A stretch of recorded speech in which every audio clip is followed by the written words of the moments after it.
They made sure to look for any FOD that might be there. And FOD stands for foreign object debris. As we look in from the white room, the closeout team will wait another 15 minutes before they'll clear out of that area. You saw those orange bags, so there's no, the people are starting to move out of there, but you saw those orange packs in that previous view just to the right on that wall. Those are actually breathing apparatus in case they have to emergency egress. They can actually hook into their suits and get breathing air to get all the way off the pad. So we understand that the closeout team has actually departed the pad.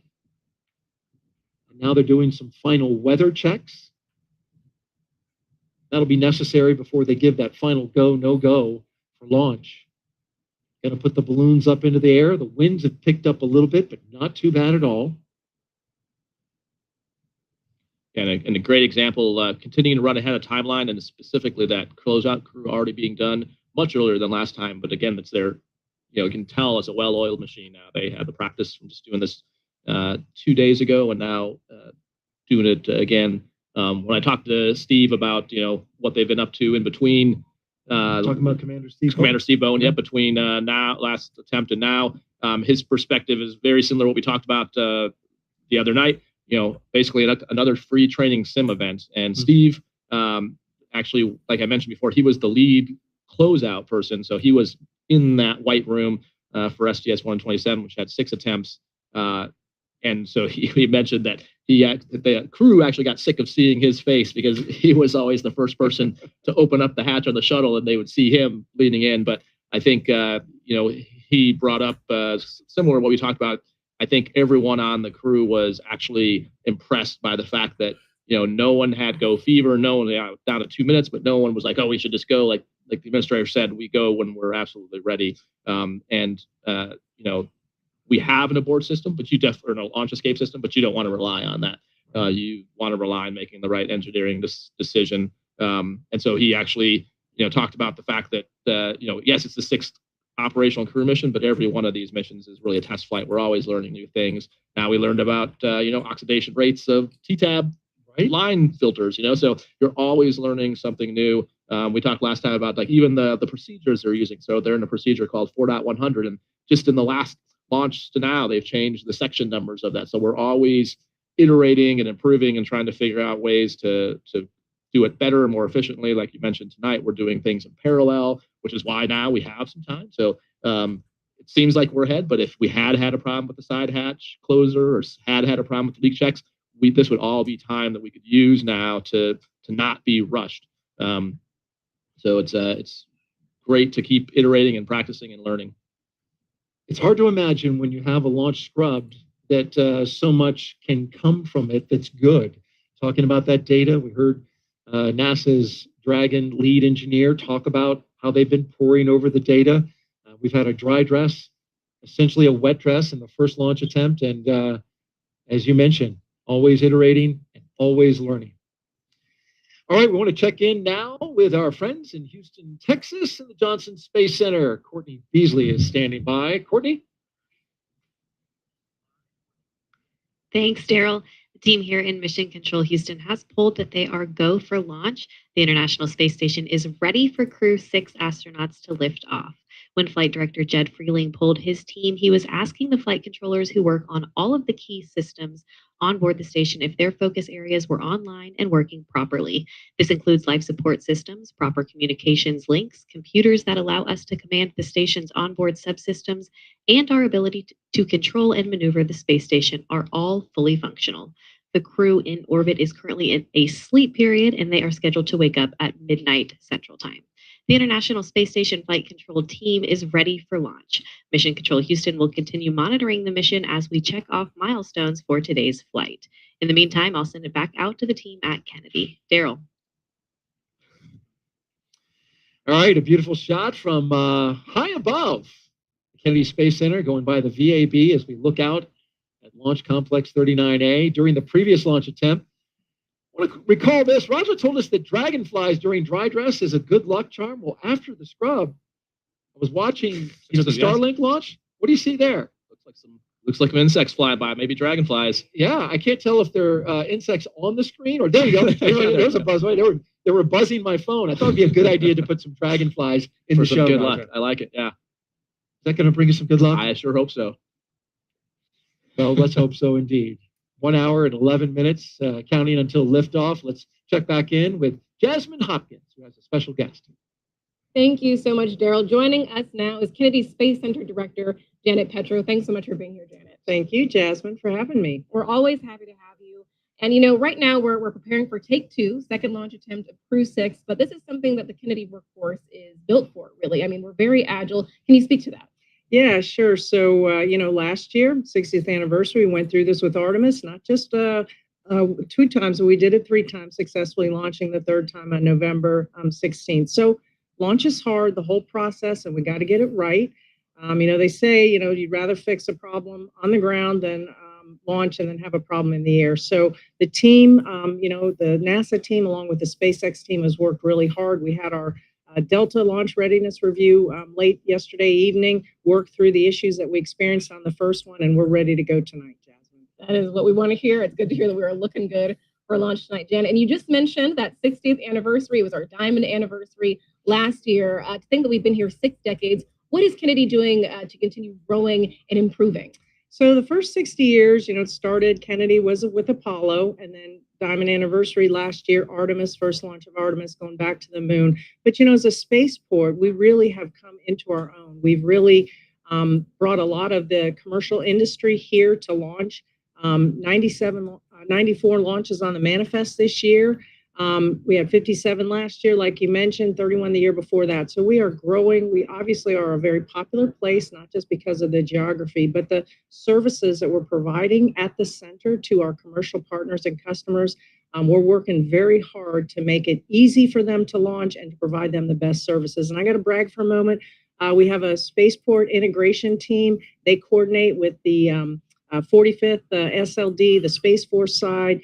Every single one of those 90 plus launches will be supported by our Kennedy team, as well as the Space Force side. We work jointly together in partnership to ensure that all of those launches are successful. And of that 90 plus, 79 are commercial. So a large percentage of that is the commercial launches. And so across the board, we have our NASA, we have our government, we have our national space security missions we support, but we also have the commercial that we have to take care of also. Right, Janet. I mean, those numbers just really blow me away. Thank you so much for being here tonight. Thank you, Jasmine. Of course, always happy to have you. Go Crew-6. Exactly, go Crew-6. Daryl, back to you. Thank you, Jasmine and Janet. Throughout the show, we've been taking your hashtag Ask NASA questions from social media. We have time for a few more before Falcon 9 fueling begins at T-minus 35 minutes. We're sitting now at 1:08 and counting. Raja, there's the question. It seems like astronauts work on some really cool and interesting things other than flying. Raja, can you take a minute and talk about something interesting that you're working on right now? You're not flying, currently on a mission, obviously, because you're here. So what are you working on? Yeah, so I'd say most of our time is not actually flying in space. So we do maintain the training for that, whether it's NBL, which is the neutral buoyancy lab, so doing practice spacewalks in there, whether it's working on the ISS systems, working on different experiments, getting smart on geology, biology. But we also all work on different projects in the office on the engineering and development program. So specifically, there's a whole lot of work going on in Artemis right now. The administrator talked about Artemis. That is the goal of the agency, to get us back to the moon, to stay and go on to Mars. So there's the SLS, which is the rocket. There's the Orion, which is the capsule. There's the Gateway, which is the Lunar Space Station. And then there's the HLS, the Human Landing System, which is the lander. So that's my particular job right now, is helping with lunar lander development and testing. And so I love my job. I love to fly in space, but I also love my day job. And so that's, we're doing all different kinds of things. There's folks working on the lunar exploration suits. So those are the space suits for the surface. So we're not going to use, we talked about, there's IV suits, which are for in the vehicle. There's EVA suits, which is what we use on the space station. And we are working on lunar suits, because that's different than either of the ones we have. And so if we get to the moon, we are going there to do science. And so we need to get out there and go do the science. So that's another big project that people are working on. And yeah, so it's we are spread all over the place, training and working with all these development teams. Yeah, and it seems like there's a similarity there to when, Bob and Doug were working in the commercial crew program early on, developing these vehicles.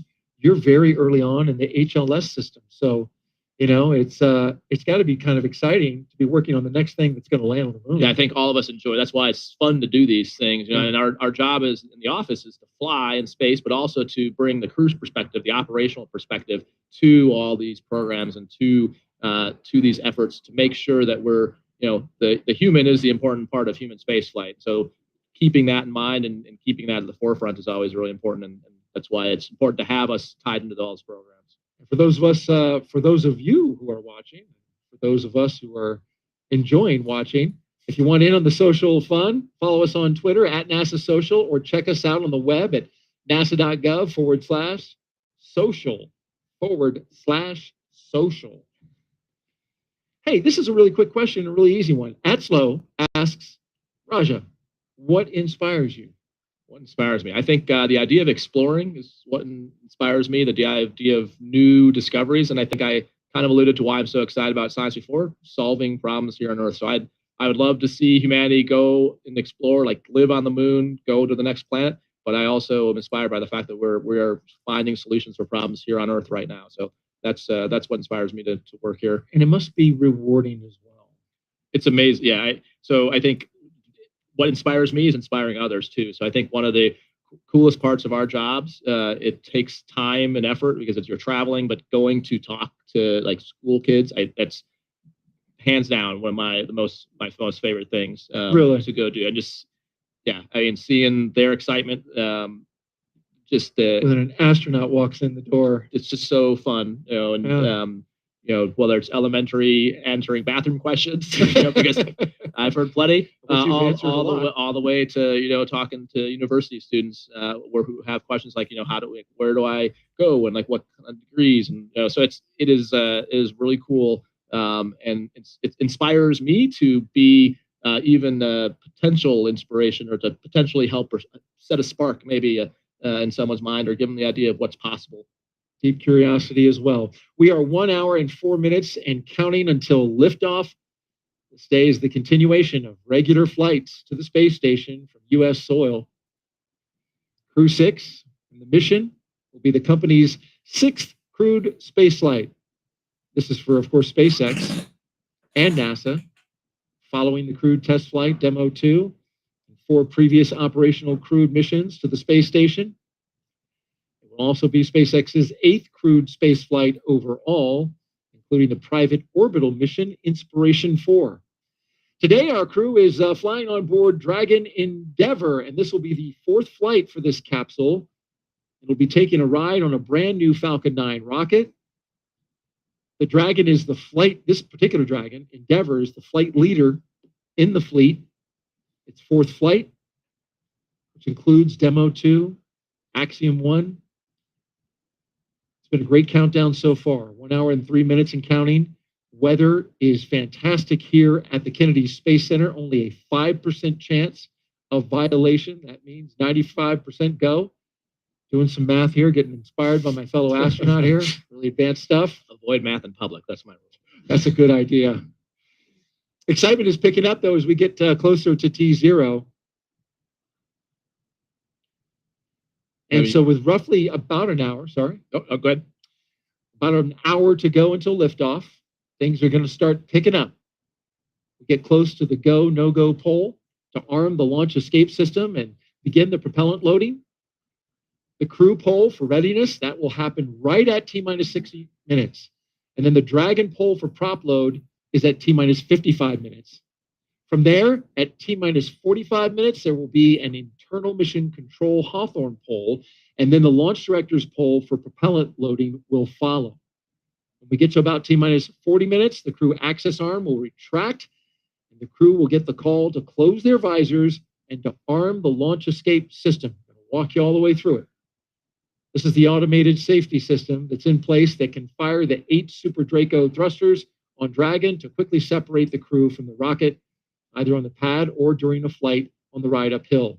And then, once we reach about T-minus 35 minutes, propellant loading for the Falcon 9 will begin.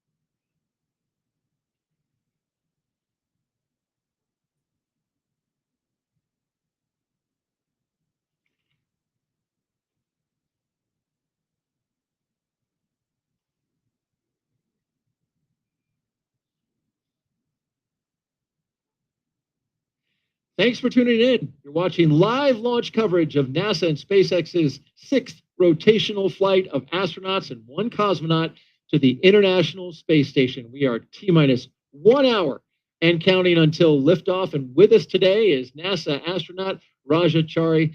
Raja, thanks for coming back. Yeah, glad to be back. Hoping to see my first launch. Indeed. And if you didn't know, Raja is getting ready to witness his first launch. He rode on a rocket as we turn the corner from the vehicle assembly building to show off the launch pad just beyond it. Oh, this is a great shot. The big reveal. Look at that. It certainly is. Cool. There it is, the Launch Complex 39A, holding for a 12:34 a.m. Eastern Time liftoff. And so right now the crew is going through kind of mentally, probably looking forward to the prop Dragon timeline. SpaceX cycling orbit tank isolation valves to equalize low flow pressure. SpaceX Dragon copy for watch. Quickly explain what that is. So give them that call. So a lot of times whenever they're going to do something with any prop loading or valves, they'll give the crew a heads up. So if they hear the sound or feel the vibration, that they know that that's planned. So they usually give them a call prior. You mentioned that it's about to get a lot busier on the loops as they start going through some go, no-go polls and talking to the crew. And so they are looking ahead in what's called the event details. And they have probably 2 displays up, one that's event details, one that's in procedure 4.100. They're sitting in 4.100 waiting for the poll to say that they can arm the LES, the launch escape system. And on the timeline, they're probably looking at what the prop loading steps are and just kind of anticipating what's coming up next, probably scrolling ahead to kind of talk through the launch sequence and using this time to basically what we call chair fly, talk through. Dragon SpaceX, you are go for section 5. When ready, report go for launch. All right, picking up section 5, preparation for LES arming.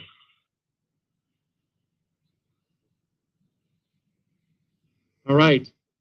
Great insight into what's happening in Crew Dragon right now, but we want to recap the last 3 hours. Our crew of Stephen Bowen, Woody Hoburg, Sultan Alneyadi, and Andrey Fedyaev have been getting ready to launch into space after waking up and having a meal. SpaceX helped the astronauts into their suits, and then you see them here walking out the historic crew quarters, walking the same path that every NASA astronaut has done since Apollo 7. Waving to family and loved ones, as well as to the cameras there to document their journey.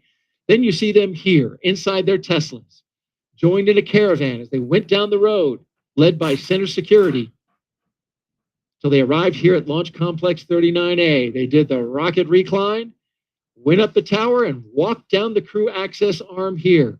Woody Hoburg and Stephen Bowen crawling into Crew Dragon.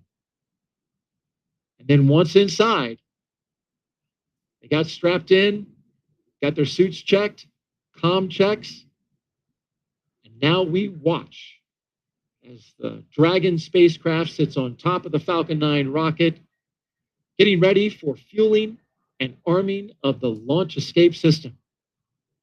At this time, we are expanding our coverage and would like to welcome SpaceX and NASA commentators who are joining us live from Hawthorne, California. Welcome to you both. Hey, thank you so much, Daryl. And hello to everybody watching around the world. I'm Gary Jordan with NASA's Communications.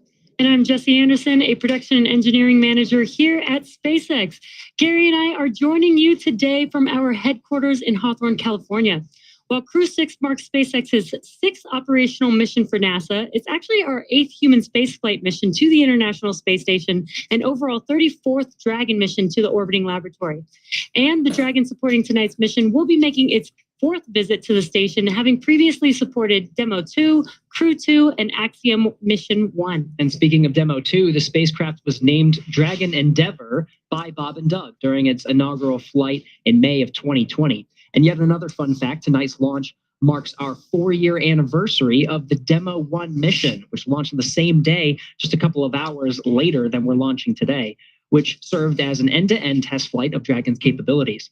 Since Crew 1 in November of 2020, SpaceX has been regularly flying commercial crew missions for NASA to and from the International Space Station at an average cadence of about 1 flight every 6 months. It took a lot of love and dedication to get here today, and we are still learning and innovating from every launch. From the beginning, Dragon was designed to eventually fly people to help further our ultimate goal of making life multiplanetary. The Dragon hanging from the ceiling behind us was initially flown to certify SpaceX for cargo missions to the space station over 10 years ago. It flew back in 2010. But it included a window because the vehicle had been designed from the beginning to fly crew. We always knew that this was the direction that we wanted to go in. As we continue the countdown to liftoff, we'd like to welcome you to SpaceX Mission Control in Hawthorne. This is where our teams are staffed around the clock to monitor Dragon and the mission overall. On console or headset in Mission Control are 6 key positions. The mission director is in charge of the room and tasked with making real-time decisions to ensure mission success. The person that you may hear talking to the astronauts is the Crew Operations and Resources Engineer, who you'll hear us refer to as the core throughout the broadcast. And the 4 additional team members are focused on vehicle systems, including avionics, navigation and control, software, propulsion, life support, and communication with ground support teams. Apart from Mission Control, our Falcon 9 team is currently located in Firing Room 4 in the Launch Control Center at Kennedy Space Center in Florida. Now, with less than an hour until launch, they are settling in for final checkouts, propellant loading, and for launch. And then, of course, NASA has its own team members at NASA's Mission Control Center in Houston, Texas, who have been preparing the space station for Dragon's arrival. And they recently gave their go for launch, saying that the station is ready to receive the new crew. Upon liftoff, today's ride to the space station will take about 24.5 hours, with Dragon flying autonomously the entire way. And just like autopilot on a commercial aircraft, the crew always has the ability to take manual control of the spacecraft if needed. Now at under T-minus 55 minutes, we are looking good for an on-time liftoff, and our very own incredible Kate Tice has been monitoring the progress of the countdown. How's it going so far, Kate? Thanks, Jesse. I'm Kate Tice, SpaceX Quality Systems Engineering Manager, bringing you vehicle status updates this evening. It's been a pretty smooth countdown so far. The Crew-6 astronauts wrapped up ingress at T-minus 2 hours and 34 minutes. Since then, the teams completed the required comm checks, suit leak checks, and side hatch closure, as well as side hatch leak check. The closeout team has departed the BDA, and the pad is clear. Now, as for Falcon 9, our 2-stage reusable rocket that you see there on your screen, final propulsion checkouts of first and second stages began a few minutes ago in preparation for propellant loading. This involves testing valves and engine pneumatic pressurization. Now, as you might be able to guess from the lack of re-entry soot on Falcon 9's first stage, which is the lower 2/3 of the vehicle there, that booster will be flying for the first time tonight. Now, at T-minus 45 minutes, less than 10 minutes from now, the team will report their readiness for prop load with a final electronic go, no-go poll.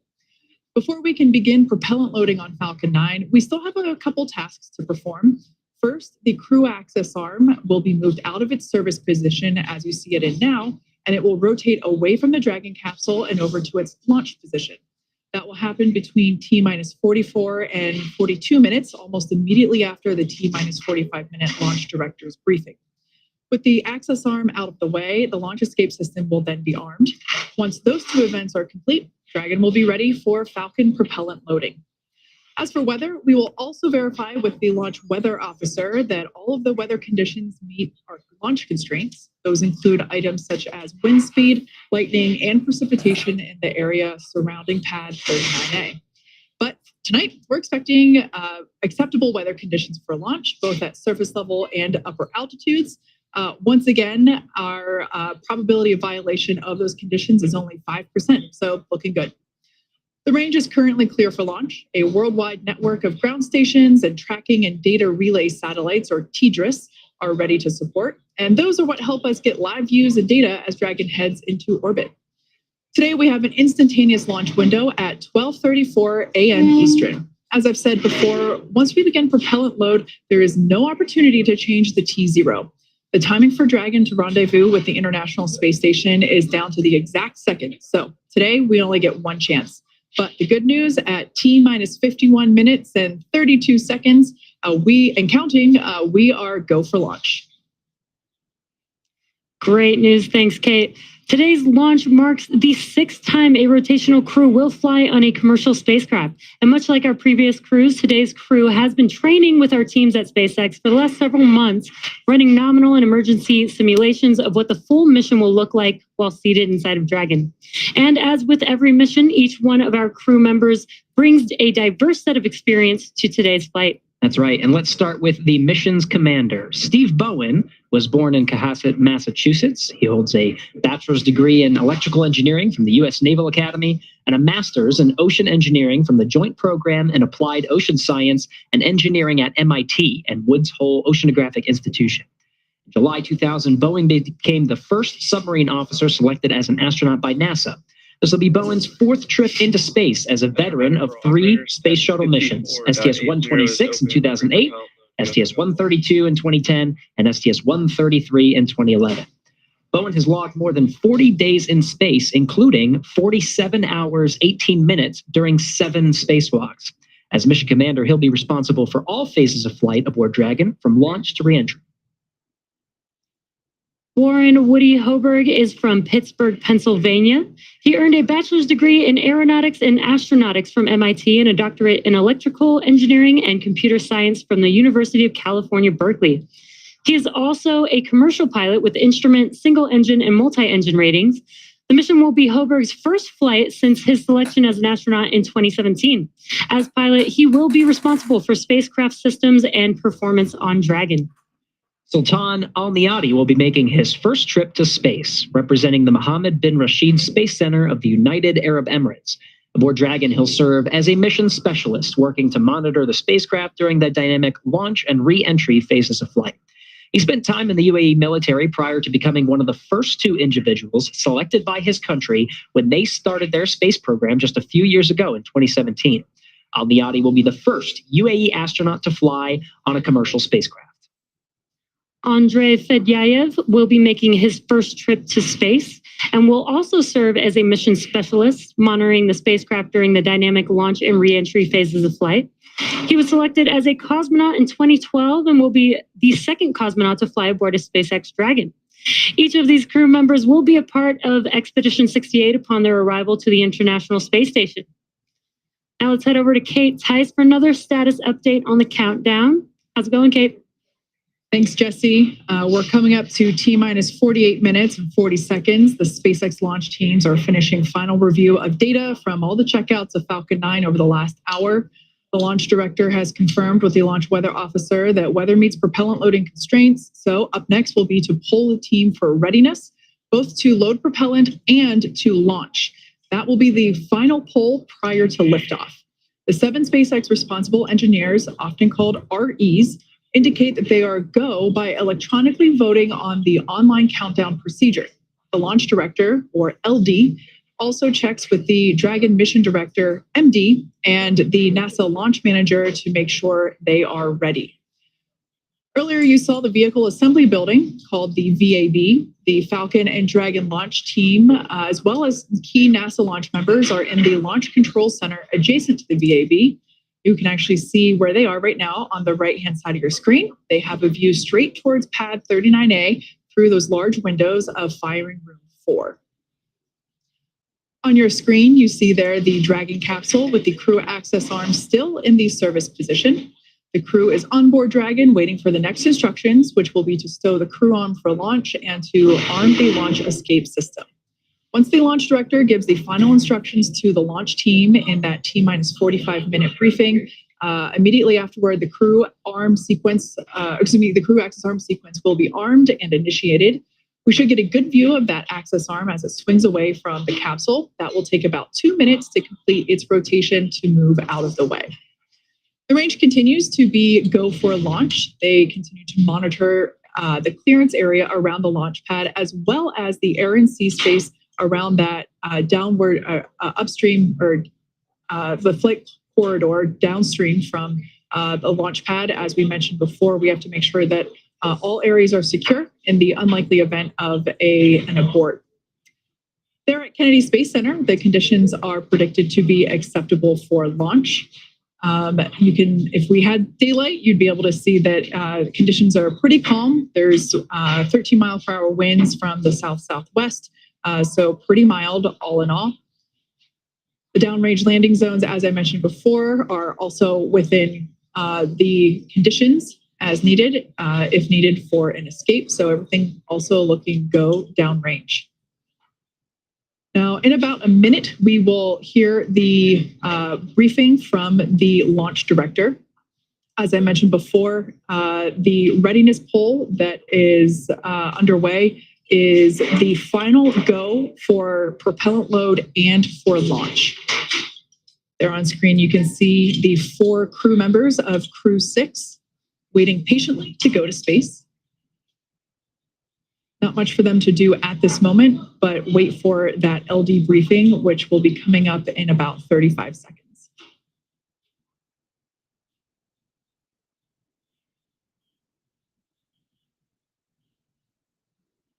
As I mentioned before, the team in mission control, as well as the teams in firing room 4, they are basically collectively both with NASA launch team and the Dragon launch team and the Falcon Poll launch is team. complete and the team is ready for crew access arm retract, propellant load, and launch. Both control rooms are going to lockdown at T-minus 45 minutes and remain in that state until the launch escape system is disarmed. All operators are remain at their console and maintain a sterile cockpit until MD confirms successful disarming of the launch escape system following orbit insertion or propellant offload in the event of a scrub. For non-urgent no-go conditions, brief the CE or LD and they'll approve aborting the countdown. For urgent issues affecting the safety of the operation, operators shall call hold on the countdown net. Launch control will abort the launch auto sequence immediately and proceed into the launch abort sequence. At T-minus 10 seconds, launch control will be hands-off, relying on automated abort criteria for the remainder of the count. Launch control, you may proceed with arming the crew for movement.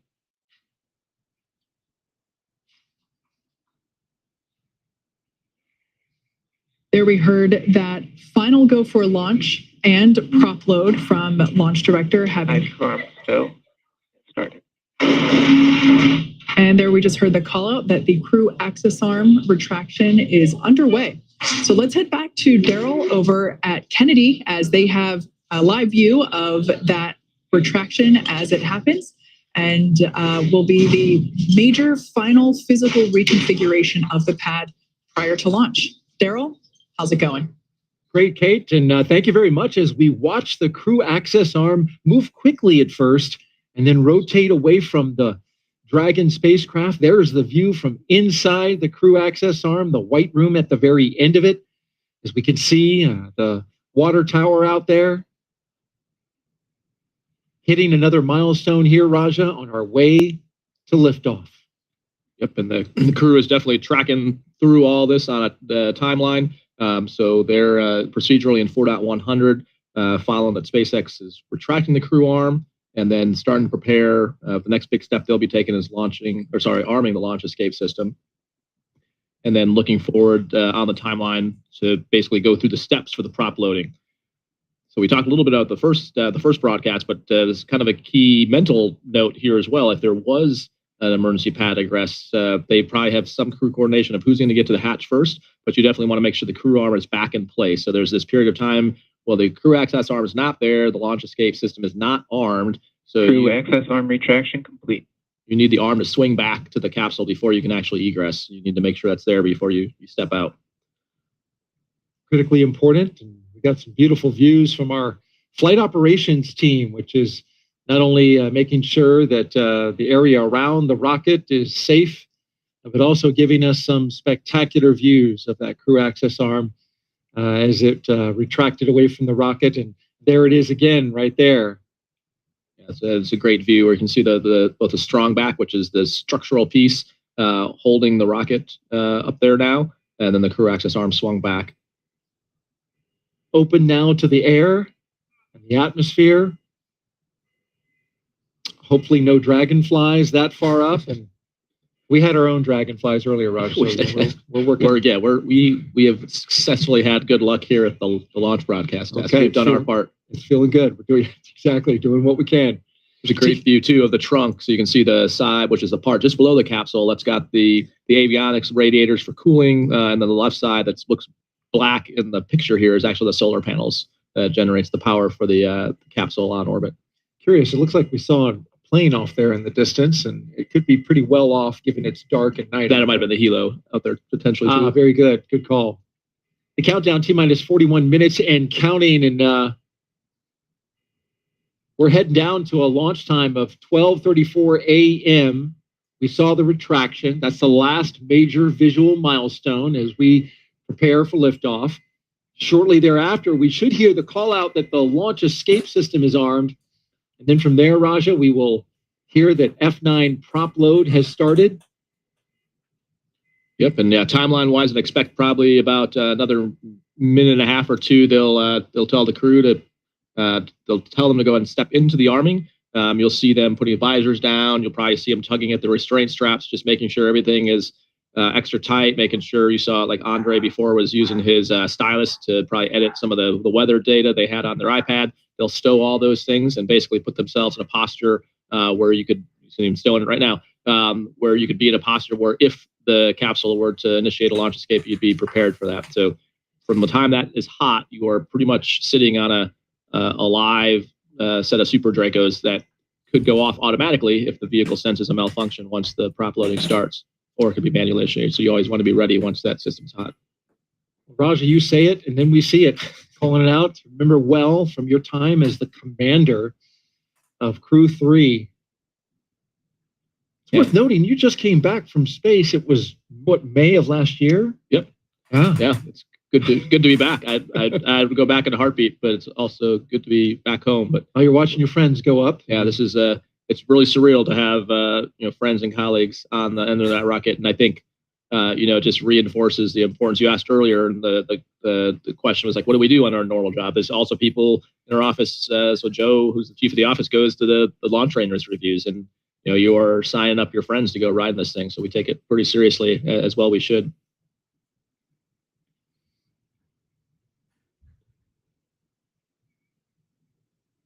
You can strapped in. Yep, you can see just by Andrey's left leg, the red of that bag. We were talking about that earlier, but you could see Dragon SpaceX, go for Section 6, close visors, armed launch escape system. All right, we're picking up Section 6 on closing the visors and arming the launch escape system. So you see them reaching out to the displays. They're stepping into that section of the procedure, all verbalizing now with the visors down, that the Vox settings are correct so they can hear each other. SpaceX Dragon, visors are closed. We're arming the launch escape system. They have some telemetry on their display that shows them what the automatic thresholds are to make sure they're not violating one of those thresholds before they arm the system. We talked about that earlier tonight, to make sure you don't inadvertently initiate a launch escape. And then we also talked about the flight computer station. That's what they're watching to actually know. So you actually hear the thunks because those valves that isolate the Super Dracos are in the capsule. So you can actually see where that NASA worm is and where the US flag is. Yeah, those are the engines. Those are the engines. So they're right by your head on the inside. So when you arm it, you can actually hear the sound of the valves opening up. And that's what allows prop to flow to the Super Dracos in the event of a launch escape. Can you hear the prop flow as well? Well, hopefully you never hear that sound. Oh, no. Okay, so it doesn't bleed in the system. No. Okay. No. It just opens the valve. Launch escape system is verified armed. There's the verification of arming of the launch escape system. Right on time with our milestones as we count down. So for the crew, they're now closing out 4.100, which is their launch preparation procedure. And they're now stepping ahead to what's the prop loading timeline on their displays, which is going to give them times of when is the different tanks are pressurizing and loading. There's no telemetry in the Dragon that tells you what the F9 tanks have in them in terms of amount of fuel. You can see what's in the Dragon, but not the F9. And so you rely on this timeline and the calls from the team to know the status, and that gives you an indication based on the timeline you have if things are behind or ahead or on timeline. The team on the ground can certainly see. Yes, absolutely. Yeah, the ground team can see that all, but that's not all piped into the Dragon. For propellant load.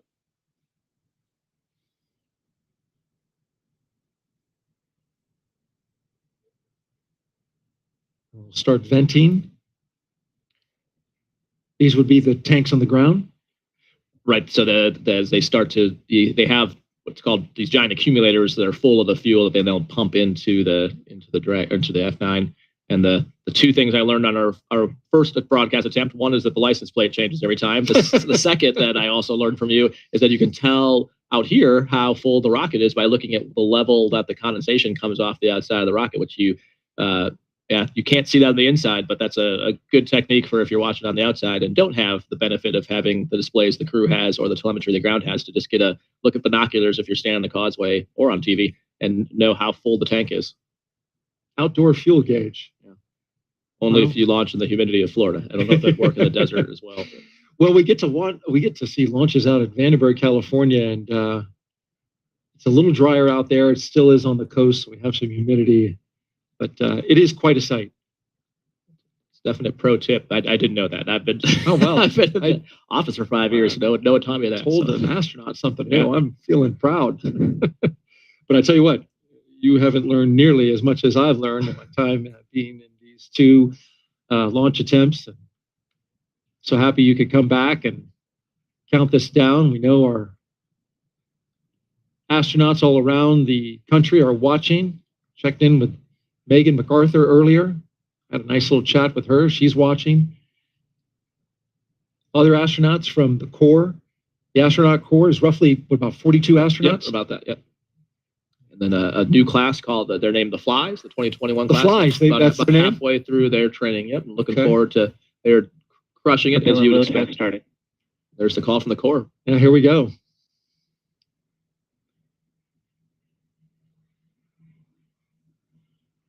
So at this point, all the closeout crew is not only off the tower, but outside what's called the exclusion zone or the hazard area, different words for it. Basically the radius away from the launch pad, since there's now prop flowing into the rocket. T-minus 34 minutes and counting until liftoff. Today will begin the next 6-month rotation mission to the International Space Station. As we've been documenting, we heard the launch escape system armed. Happened just before that propellant load began. Dragon capsule. It was loaded with its propellants about a week and a half ago, just a few miles down the road. In order to fly, Dragon needs a fuel and an oxidizer for the fuel. SpaceX uses monomethyl hydrazine, what they call MMH, and nitrogen tetroxide, or NTO, for oxidizer. And together, these propellants feed those Draco engines that will maneuver Dragon on orbit. It also feeds those 8 Super Draco engines you were talking about that would power the launch escape system in an abort scenario. And so with that fueling having begun, that means those 8 Super Draco engines inside Crew Dragon are ready. We heard, or rather Raja relayed, that the astronauts can hear those valves turning, getting that system ready to go. Should there be any kind of emergency associated with the rocket or the pad. Of course, NASA and SpaceX teams, they train extensively for exactly that type of contingency. And so with T-minus 33 minutes and counting, let's head back over to SpaceX headquarters in Hawthorne, California for an operations update from Kate Tice. Kate? Thanks, Daryl. I continue to follow along with the final minutes of the launch countdown, heading for on-time launch just under 33 minutes from now. Everything's still looking good for Dragon and Falcon 9. No major issues reported by the teams at this time. As we heard on the loops, the launch escape system is now armed, and Falcon 9 propellant loading began at T-minus 35 minutes. The first and second stages of Falcon 9 are each loaded with 2 liquid propellants. One is oxidizer, loaded into a tank at the top of each stage. The other, a fuel, loaded into a tank at the bottom of each stage. The fuel that we use to power the Merlin engines is RP1, which is a refined kerosene. The oxidizer loaded on each stage is densified liquid oxygen, or LOX. Densified means it is kept much colder than typical for launch vehicles and takes up less volume, which allows for more oxidizer to be loaded into the first and second stages. And as Raja mentioned minutes ago, you can tell how full the tanks are based on how high the condensation appears on the outside of the vehicle. To ignite the fuel and oxidizer in the Merlin rocket engine, we use the ignition fluids of triethyl aluminum and triethyl boron, also called TTEP. When TTEP comes into contact with oxygen, it burns and produces a green-colored flame. Once we have the flame going, we add the kerosene fuel into the Merlin chamber and the engine ramps up to full power. You might see the green flash just as the second stage engine ignites following stage separation 2 minutes and 48 seconds into flight. Now, for those of you who have been following along, you'll know that we stood down from our initial launch attempt of Crew-6 on February 26th due to a TTEB ground system issue. It was determined to be the result of a clogged ground system filter that was impeding the flow of TTEB. SpaceX teams replaced the filter, purged the TTEB line with nitrogen, and verified the lines are ready for launch. Lastly, we're topping helium. We're topping off helium into pressure vessels on both stages. That is actually used to pressurize the tanks in flight as the propellant is pulled out and consumed by the Merlin engines. It's very similar to when you're drinking from a plastic water bottle. Helium loading has started. And there's that call out for that cryo-helium load I was just talking about. It's similar to drinking out of a plastic water bottle. You got to let some air back into the bottle to keep it from crumbling. Now, on board the spacecraft, the astronauts are monitoring the systems while propellants are loaded into the Falcon 9 below them, as you can see on the right-hand side of your screen. The crew's training in the simulator here at SpaceX headquarters in Hawthorne, California, actually included playback of sounds recorded in Dragon capsules during recent flights. So all of the sounds that they're hearing now, not only did they hear before in our previous launch attempt, but they heard it during the training simulations as well. As for the range, they continue to report no problems, and they are go to support launch. Weather also looks great. As I mentioned before, our probability of violation for the launch constraints is only 5%, so really good on that front. As a reminder, today we have an instantaneous launch time. So at this point, if we hear a hold for any reason, we will have to stand down and target our backup launch opportunity tomorrow, just under 24 hours from tonight's planned launch. At this point in time, at just under T-minus 29 and a half minutes, I'll turn it back over to Jesse and Gary for an overview of events that we'll see after liftoff. Awesome. Thanks, Kate. For Crew-6, the astronauts' flight to station will take about 24 and a half hours. And as we wait for that T0 mark coming up in just about 29 minutes, the ground operations teams are doing a series of system checks to make sure that both the Dragon and the Falcon 9 are ready for launch. You're going to be looking at a live view of our teams at the Cape as they prepare for liftoff. Now, as we wait for that launch clock to hit 0, we wanted to give you an overview of what the ascent portion of that mission is going to look like. Once we hit T0 and a successful launch occurs, we will watch Falcon 9 and Dragon lift off from historic launch pad 39A and make their ascent. At about 50 seconds into flight, Falcon 9 engines will throttle down to help pass through the period of maximum dynamic pressure on the rocket, or what we typically refer to as max Q. It's worth noting that once we hit that max Q point, the vehicle will be going supersonic. Once we are through the period of maximum dynamic pressure, we can throttle up our 9 Merlin engines again. From there, at about 2.5 minutes into flight, we have a series of 3 events that will happen in rapid succession. First is MECO, or main engine cutoff. This is where all 9 Merlin 1D engines shut off in preparation for stage separation, which is our second event. This is where the first stage detaches from the second stage, with the first stage making its way back to Earth for landing, as the second stage continues on its journey with the third event, SES-1, or second stage engine start number 1, where the MVAC engine lights up and propels the second stage, along with our Crew-6 astronauts, into orbit. As stage 2 heads towards its targeted drop-off orbit, stage 1 will execute 2 burns in order to make its way back down home on Earth. The first is the entry burn. That's where 3 of the M1D engines will reignite and then shut down again. Now, this helps to slow the stage down in preparation for entry back into the Earth's atmosphere. And while the first stage is heading back to Earth, the second stage will cut off its 1 Merlin engine that was ignited right after stage separation. Once this happens, we'll wait for a confirmation of a good orbital insertion. About 90 seconds after Dragon gets into orbit, Falcon 9 will land back on Earth. The landing burn is just a single engine burn, but it's powerful enough to bring the vehicle's speed down rapidly in order to land on our drone ship at about 9.5 minutes into the mission. And while the Falcon 9 first stage is landing, Dragon is preparing to separate from the second stage. At about 3 minutes after the second stage gets into orbit, we should have a great view of Dragon with its 4-person crew drifting away from the second stage. Once Dragon is a short distance away, it'll begin checking out its Draco maneuvering thrusters to make sure Dragon continues to increase separation distance from the second stage.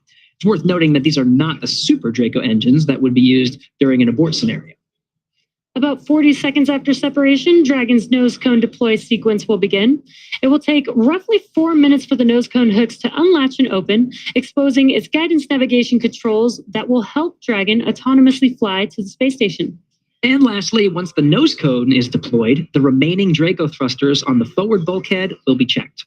From there, over the next 24-ish hours, Dragon will be in its rendezvous and approach phases, undergoing a number of phasing burns as it makes its way to station.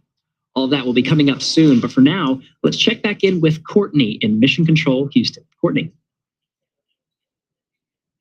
Thanks, Gary. The flight controllers here in Mission Control Houston are laser focused on the onboard systems of the space station, ensuring it is ready to receive Crew Dragon. They're also making sure communication links between the station, Dragon, and the ground are working properly, and the consensus to this point is that everything is proceeding right on track. Teams here in Mission Control Houston, the team in Hawthorne, and the astronauts aboard the space station will monitor the autonomous docking of the Dragon spacecraft on Friday. They'll perform a series of leak checks, then work to open the hatches on both the Dragon side and inside the station's pressurized mating adapter. We expect hatch opening to take place about an hour and a half after docking. Once on board, the astronauts will be greeted by the space station crew and will then join in for welcoming remarks for the new crew members. From there on out, they will no longer be referred to as Crew-6, but rather as flight engineers of the International Space Station until their return back to Earth. Here in Mission Control Houston, Flight Director Jed Freeling is on console overseeing the team for launch. And that's it from here in Mission Control Houston, so I'll toss it back to the team in Florida. Daryl, how's it looking? We're looking great out here, Courtney, and thank you very much as we cruise around the set here. Our production team doing a great job showing us all the sights and the sounds of the countdown of Crew-6. Liftoff is at 12:34 a.m. Eastern Time, and if you're just joining us, well, we're doing well, having a great countdown, 24 minutes to go for the 6th astronaut rotation mission to the International Space Station under NASA's Commercial Crew Program. Commander Stephen Bowen, pilot Woody Hoburg, mission specialist Sultan Alneyadi and Andrey Fedyaev are strapped into the seats, as you can see them here inside Dragon Endeavour. The Falcon 9 rocket fueling operation well underway. The launch escape system is armed. That means Dragon is prepared to launch itself away from the Falcon 9 in case of an emergency on the pad or after liftoff. So far, operations looking and sounding as we would expect. You can see on the rocket, we're filling her up. Condensation of the warm, humid Florida air down there shows you that well, my guess would be about a third, but I have no actual telemetry to tell me that. Just going by the condensation coming off the rocket. It really super chills the skin on the outside of the rocket, and then that condenses the air in the atmosphere, the water that's in the air, and it really is something to look at once it's ready to go, all the way up and down the rocket. And the reason they make it super cold is there's probably, let's see, 3rd or 4th graders out there. I know that's what my kids are learning about. It's like when something's really cold, it gets dense, so you can get more of it in there. So that's why it's important. Every drop of gas matters when you're trying to get to orbit. You want as much margin. John was talking before about why we build the timelines we do, and we always hope everything goes nominally, but we train for all kinds of contingencies. And so we've been talking about launch escapes, but the next phase is rendezvousing with the space station. And so we protect for a problem with either the station or the capsule and having to back away and come back again in 24 hours. And so all that requires prop and gas, and the further and higher the F9 can get the Dragon, the more options we have. So that's why they chill the gas. You heard calls earlier about the cryohelium, and like they talked about it out at Hawthorne. That means that we have enough gas to pressurize the tanks, and then next you'll start hearing probably in about another minute they'll start talking about stage 2 fuel being loaded. And so you'll hear calls, hear them talk about stage 2 and stage 1. It's a 2-stage rocket. So there's fuel and oxidizer for both the stages.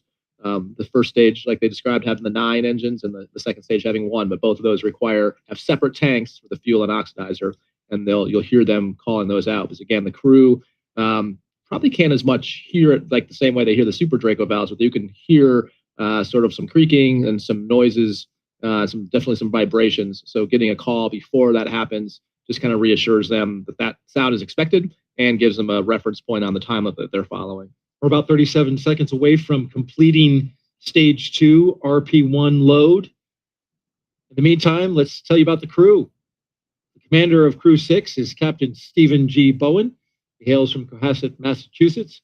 Married with 3 children, holds the title of first U.S. Navy submarine officer to be selected as a mission specialist by NASA. Captain Bowen is also a veteran of NASA space flights, including the space shuttle flights on STS-126, 132, and 133, the only astronaut to ever go consecutive back-to-back shuttles. Sitting next to Stephen is pilot Warren Woody Hoburg, the 37-year-old from Pittsburgh. He studied aeronautics and astronautics from MIT before getting a doctorate in electrical engineering and a computer science degree from the University of California, Berkeley. During grad school, Hoburg worked as an EMT with the Yosemite Search and Rescue. Crew-6 will be Stage 2, Hoburg's... RP1 load complete. There's that load complete. Stage 2 is in the books. We'll load it up. And now you can see the venting off of that liquid oxygen. Talking about Hoburg, this flight will be his first flight since NASA selected him to be an astronaut along with Rajachari's class in 2017, the Turtles. In the role of mission specialist is astronaut Sultan Alneyadi. He was chosen by the Mohammed bin Rashid Space Center of the United Arab Emirates to be a part of expeditions 68-69. Father of 5, spent most of his life in Al Ain and Abu Dhabi, but in 2020 traded that in for astronaut training in Houston at NASA's Johnson Space Center. This will be his first trip to space. And it's also the first trip for second mission specialist Roscosmos cosmonaut Andrey Fedyaev. He will be working to monitor the spacecraft during the dynamic launch and reentry phases of flight. He will be a flight engineer for Expedition 68, just turned 42 years of age. Each of these 4 crew members will be part of Expedition 68 once they arrive at the International Space Station. T-minus 18 minutes and counting. We had strong back chill that began. And coming up in just a few minutes, we'll start loading liquid oxygen onto the second stage. And I think a great testament to the international partnerships of this program. Half the crew is international. Sultan being the first UAE astronaut to launch on a U.S. vehicle from the U.S. to have trained at Johnson Space Center. An amazing completion of the partnership that started several years ago and taking that now all the way to completion. And it's great to see NASA and space exploration being just this great unifier for the world, especially as there's low Earth orbit, but then we look beyond that to Artemis and Mars, and just the collaboration and the work to do such hard things and really pulling together the best of all the nations. And the partnership of those nations rises above all else, and it's impressive, the camaraderie of the crews in space with their international backgrounds. So that venting. So we talked about there's 2 things happening. Dragon SpaceX F9 is proceeding with prop load. We're tracking no issues with Dragon or F9 going into launch. SpaceX Dragon copy. Update from the core that's on track. So we talked about the condensation a few times, and there's also the venting. So 2 different processes. The condensation is the super chilled fuel cooling the metal and the skin around it. The venting is because it's super cold as it heats up on the inside, just from the air temperature, essentially working its way in there, it vents. And so that's just like a pot boiling, and just like you would, lift the lid off a tea kettle to let the pressure out. This is the same thing you're seeing happen there. So that's what's happening kind of from the middle of the screen. Yeah, and on a calm night like tonight, the winds have totally died down. You can see it as it cascades down like a waterfall coming off the middle of the strong back there. Want to make a quick note about the radio and how you can hear. If you're on local amateur radio on the VHF radio frequency, turn into 146.940 megahertz and UHF radio frequency 444.925 megahertz on the FM mode. You can hear this all around the space coast. Load has started. There goes our stage 2 LOX load on a beautiful night on the coast of Central Florida. For stage 1, that's going to continue to load, and we'll see that go all the way down to T-minus 6 minutes in terms of the RP1 load. In terms of LOX, that will continue until about T-minus 3 to 2 minutes on the liquid oxygen side. A lot more volume, of course, in the first stage. Hey, let's throw up a quick social media question. What do you say, Raj? Sounds good. What we got here? At JSE Garin asks, I am 9 years old and want to know if you can see airplanes on the ISS. I have never heard that question. So actually, Megan MacArthur had a cool post where she took a picture of the ground and you can see the contrails of a plane. So you can't see a plane if it's not what we call conning, meaning contrails. You can, if you can find the contrails, then you can follow it back to find the plane, but it's super hard to find an actual airplane that's not in the contrails. We also spent some time on Crew 3 trying to see who could one-up each other to find ships. So you can cheat and look around the Panama Canal to see if you could find ships there, but you need binoculars to help yourself. But if you know where to look or along the shipping lanes, you can usually find some ships. And then airplanes, if you look around, like the places like over the Atlantic where you can look for contrails and find planes, but absolutely you can see them. What a great answer. Didn't know that. Thank you, Raj. Let's head out to Kate Tice now. Thanks, Daryl. Everything's still looking good for launch of Falcon 9 and Dragon Endeavour just under 15 minutes from now. Now, for those just tuning in, Falcon 9 began propellant load at T-minus 35 minutes. Around T-minus 20 minutes, Falcon 9 completed loading of RP1 fuel on the second stage. Fuel loading on the first stage remains underway, and it is approximately 80% full. It will finish around T-minus 6 minutes. Falcon 9 is also underway with loading of densified liquid oxygen, and that will wrap up at T-minus 3 minutes for the first stage and T-minus 2 minutes for the second stage. Coming up, we'll perform checkouts of the thrust vector controllers, a procedure called TVC wiggles. We'll command Falcon 9 to activate those thrust vector controllers and actually wiggle the engines a couple degrees. This verifies that those engines will be able to move while in flight, which is how Falcon 9 steers itself during the ascent phase. Dragon mission director and team reporting no issues. Communication checkouts are complete. The crew access arm is retracted and the launch escape system is armed. And as you can see there on the right-hand side of your screen, the crew is strapped in and ready to go to space. Everybody looks pretty calm and chill, given that they are going to space in 13 minutes. Final instructions to the crew will come at T-minus 10 minutes. The crew displays will be configured for launch, which give the crew insight into how the launch is proceeding and provides constant updates on vehicle health. At T-minus 5 minutes, we'll then be in terminal count, and Dragon will transition to internal power. We'll hear continued status callouts from SpaceX Mission Control as we get closer to liftoff. The range is go. All secured air and sea space remain clear. And as you can see, weather remains gorgeous and everything still remains inbound for the launch criteria. So all in all, Falcon 9 and Dragon Endeavour, all systems remain go for launch in just 12 minutes and 34 seconds from now. All right, thank you very much, Kate. And take a look at this picture. Before their flight, Crew-6 got a picture with what was supposed to be their booster. Actually got swapped out for a brand new booster, but anytime you get that close to the hardware, it's a cool thing. Brand new booster launching tonight.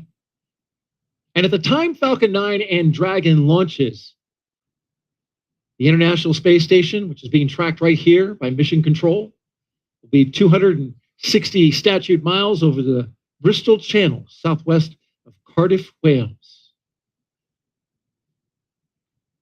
Crew-6, once they get off the ground, will spend the next 25 hours chasing down the International Space Station.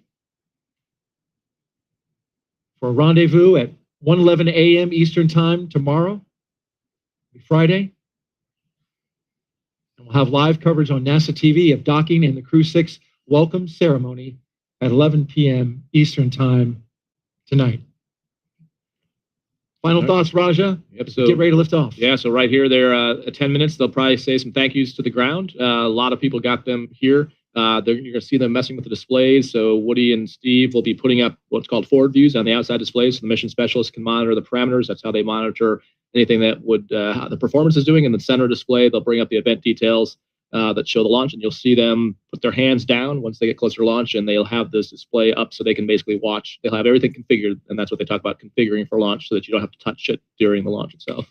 Colonel Chari, putting us in the seat of the astronauts with exactly what they're doing. Thank you so much. Appreciate it. And one more thing I want to say. I don't know, Raja. I have a feeling there's love in the air. Not going to give it away, but it just feels like there's love in the air. You got to stay tuned to find out more about that. For now, we'll turn it over to Gary and Kate at SpaceX headquarters in Hawthorne, California. Take us through the rest of the countdown. Thanks, Daryl. That's right. We're exactly T-minus 10 and a half minutes until liftoff of Crew-6. As you can see there on your screen, Falcon 9 is underway with propellant loading, as indicated by those white clouds forming around the vehicle. The fuel loading is complete on the second stage. LOX load remains underway. It's about 40% full on the second stage. LOX load also underway. Dragon, SpaceX confirmed crew displays configured for launch. SpaceX Dragon crew displays are configured for launch.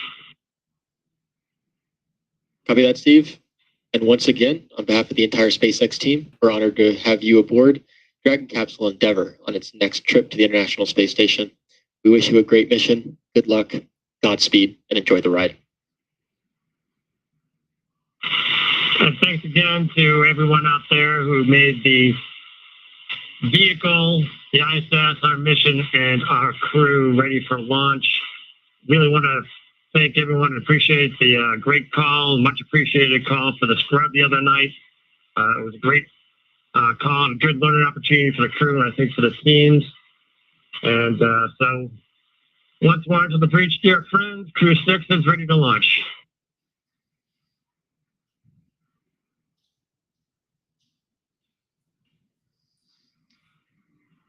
Some nice words there between the crew, as you see there on your screen, and SpaceX core, located here at SpaceX Mission Control, which a live view there on your screen.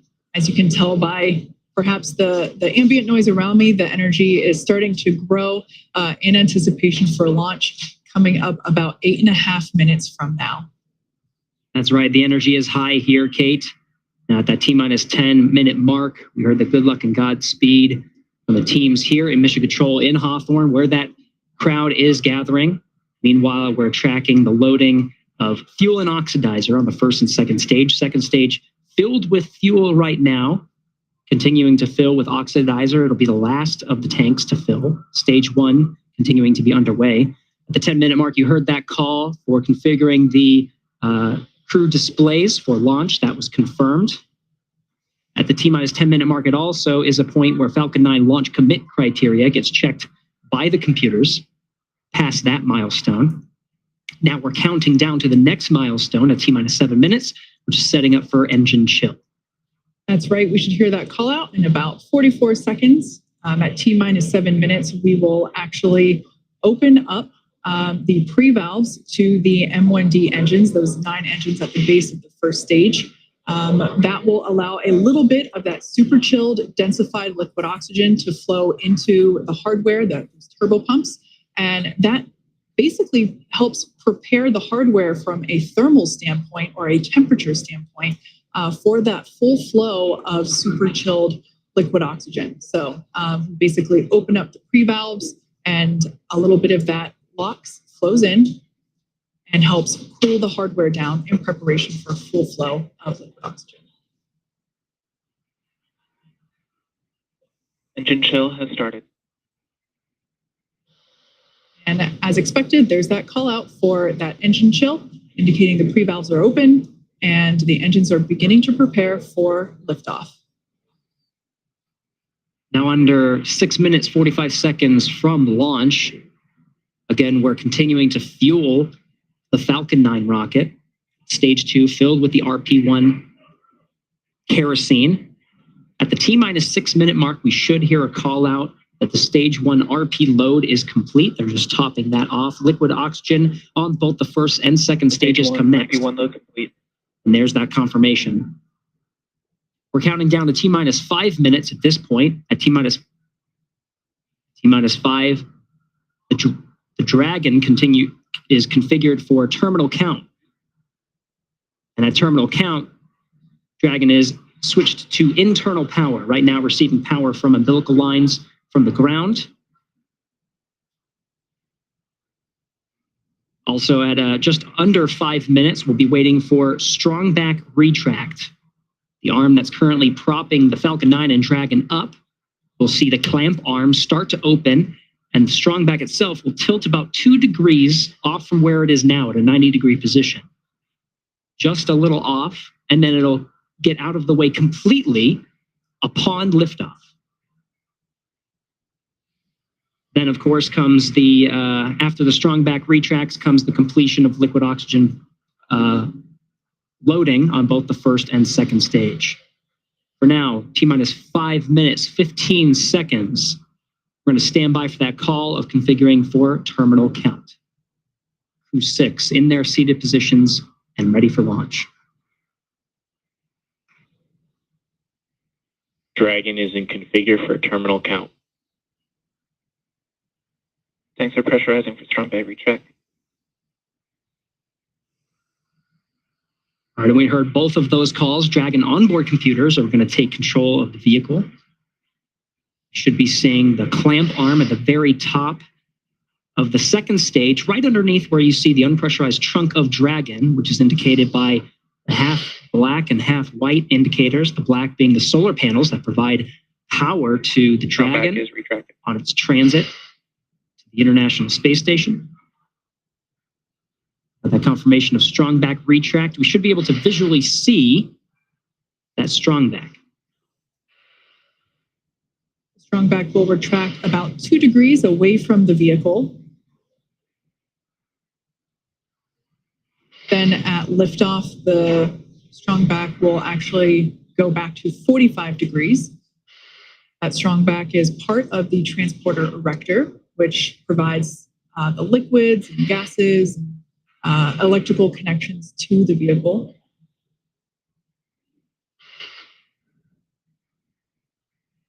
As Gary pointed out, those clamp arms opened up underneath the trunk, just above the first stage. You can see that action happening now as that initial retraction just a couple degrees away from the vehicle.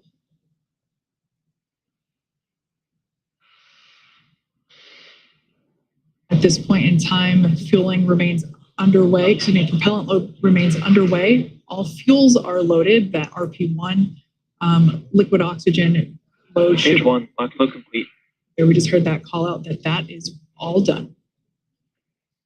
Second stage LOX load still underway. That will wrap up at about T-minus 2 minutes.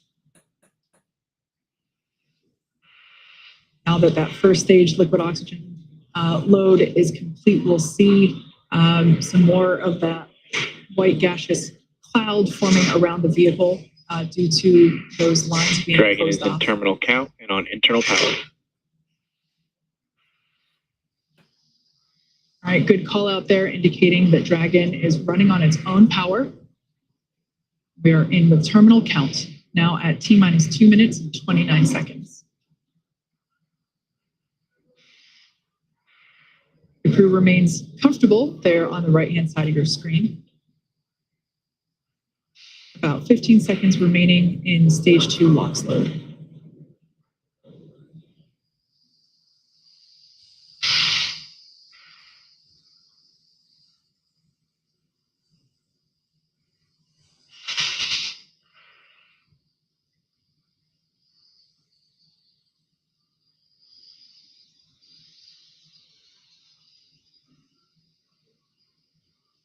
Stage 2, LOX load complete.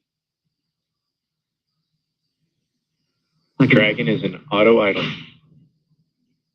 You heard those calls. The Falcon 9 fully fueled with RP-1 rocket fuel as well as the liquid oxygen. That call of Dragon is an auto idle. There's going to be a series of calls. Started. Expect landing.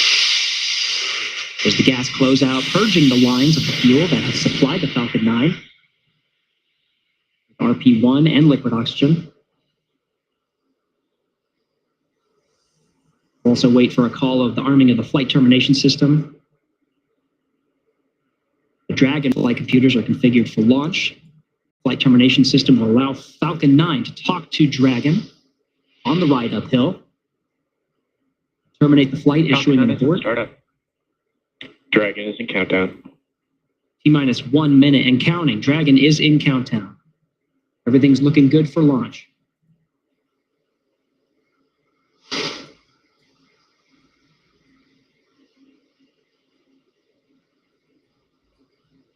Dragon, SpaceX, go for launch. SpaceX Dragon copy. Go for launch. T-minus 30 seconds. T-minus 30 seconds and counting. All teams pulled go.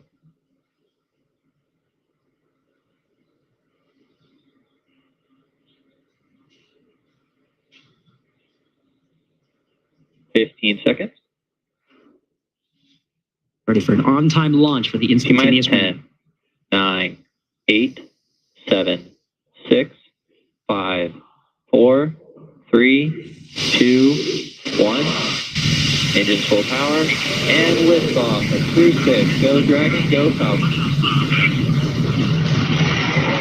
Crew-6 now launching on Endeavour's fourth flight to the International Space Station. Vehicles pitching downrange, 1.7 million pounds of thrust, provided by the 9 Merlin 1D engines on the first stage. Hearing good calls, stage 1 propulsion is nominal.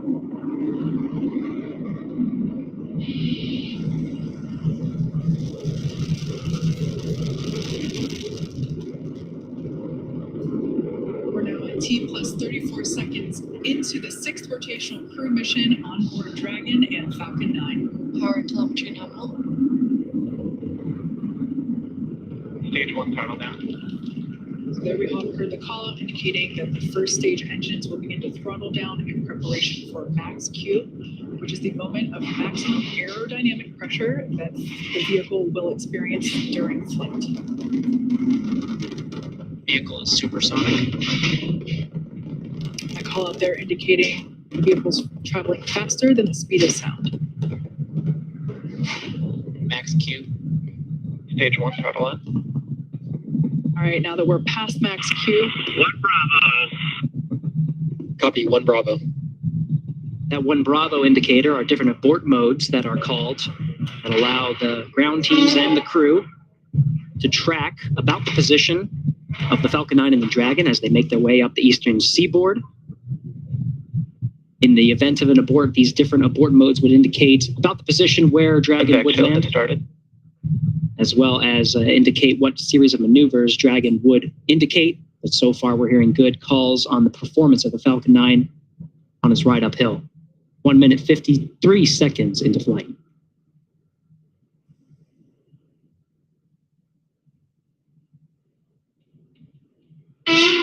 We're about 30 seconds away from main engine cutoff, which will be followed quickly by stage separation and second engine start, which is the ignition of that MVAC engine on the second stage.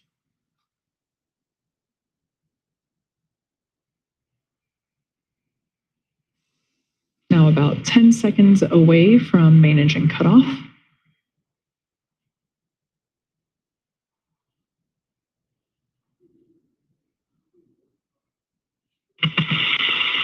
Two Alpha. Copy, 2 Stage Alpha. separation confirmed. There you can see on your screen confirmation of stage separation as well as ignition of that second stage engine.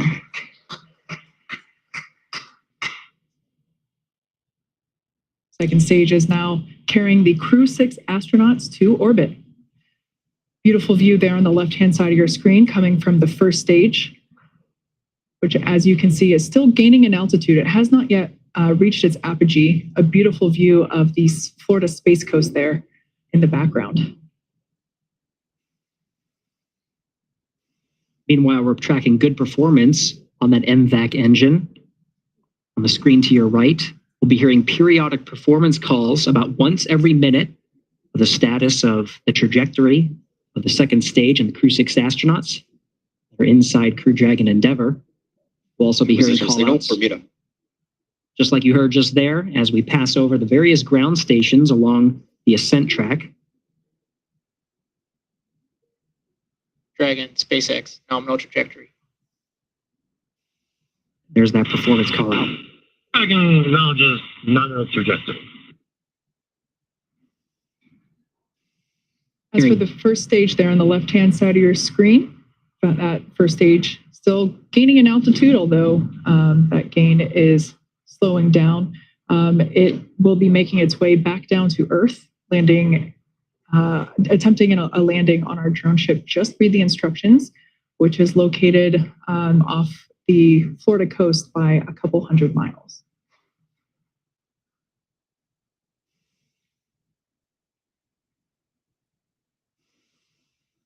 The MVAC engine on stage 2 burns for 6 minutes after second stage ignition. Continue to see this engine burn until about 8.5 minutes into today's flight. Dragon, SpaceX, nominal trajectory. SpaceX Dragon nominal trajectory.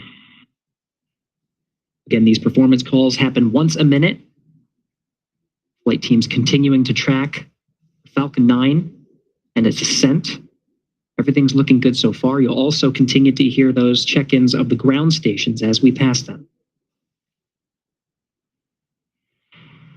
At this point in time, we're roughly 2 minutes away from the next major event, which will be the entry burn for the first stage. We will relight 3 engines, 3 M1D engines on that first stage to help slow the vehicle down as it re-enters the Earth's atmosphere. We're approaching 200 kilometers in altitude. It's about 124 miles. While velocity, Dragon, SpaceX, nominal trajectory. the trajectory calls about to pass 12,000 kilometers per hour. SpaceX Dragon acknowledges nominal trajectory. It's about 7,500 miles per hour.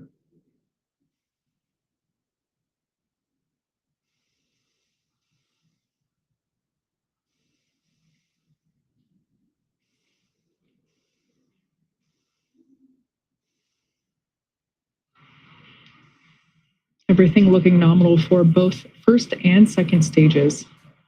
Now coming up to T plus 6.5 minutes into flight.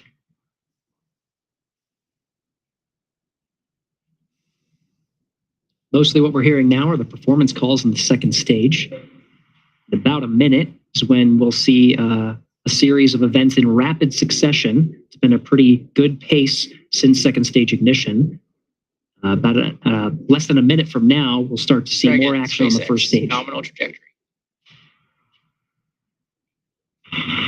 SpaceX Dragon nominal trajectory.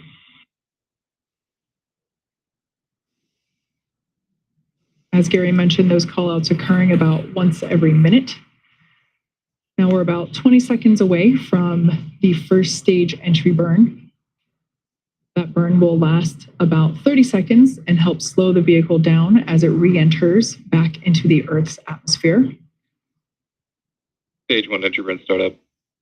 And there you can see Stage 2 FTS has saved. on your screen that first stage entry burn has begun. That booster sees high drag, which actually scrubs roughly 70% of the velocity by the time that the landing burn begins. So about another 10 seconds of this entry burn. Again, 3 engines relit, the center and 2 Stage 1 radial entry burn engines. shutdown. And conclusion of that entry burn. Meanwhile, good performance on the second stage. Since second stage ignition, we've been in a 2 alpha abort mode. Next abort modes will happen in rapid succession to Bravo, to Charlie, Delta, Terminal and Echo. guidance. Each indicating different series of maneuvers in the event of an abort scenario. But as you've been hearing through the periodic checks, we're seeing good trajectory, good performance on the Dragon and Falcon 9. SECO, second stage engine cutoff, would be coming at 8 minutes 48 seconds. Coming up on that event. SpaceX Dragon Shannon. Shannon. Copy, Shannon. Now off the coast of Shannon, Ireland. Standing by for SECO.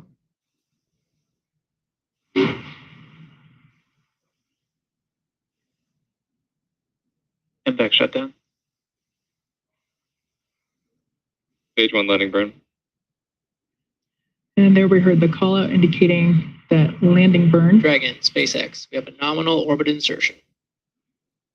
Great news there for SpaceX Dragon copies nominal orbital insertion. Launch escape system disarmed. for Dragon Endeavour. Stage 1 landing leg deployed. Attempting to land on our drone ship. Just read the instructions. Stage 1 landing is successful. And there you can see on your screen, and also indicated by the cheers behind me, successful landing of this booster. Its first trip to space, and therefore its first landing. An eruption of applause here at SpaceX Mission Control. Of course, after second stage engine cutoff, you heard that call that the crew is in orbit. They're now in a coast phase. The second stage remains idle for about 3 minutes before Dragon separates from the second stage. Meanwhile, you can see that first stage in the legs right on target. We're now getting views from the second stage. You can see this is one of the cameras that's pointing up into the trunk of Dragon. Of course, we're continuing to get views of the expansion nozzle at the end of the MVAC engine. The crew is in orbit. Falcon 9 has almost done its job. It completed its job with propelling the astronauts through the 6 minutes of the second stage, and of course, the more than 2.5 minutes of the first stage. Continuing in this coast period. We're heading to about the 12-minute mark after launch. So we're approaching 11 minutes right now. But it's great to see the crew in orbit. Of course, we are waiting for that separation. You can see this view right here of the MVAC engine. The second stage really in just an idle position, really just coasting, not many commands being issued from the Falcon 9. But of course, at the very end, we'll actually issue the command for separating the Dragon from the Falcon 9. You'll see a series, you may see a series of burns. The Draco engines on the service section of the Draco will fire and increase separation distance from the second stage. Once again, live view there from the second stage looking up into the trunk, which of course is the unpressurized section that goes along with the Dragon capsule to the International Space Station. That's where we are able to store basically cargo that is able to be exposed to the vacuum of space. So a great view there looking up into the trunk. That will be hopefully the first views that we get of that separation event, which we're expecting here any second.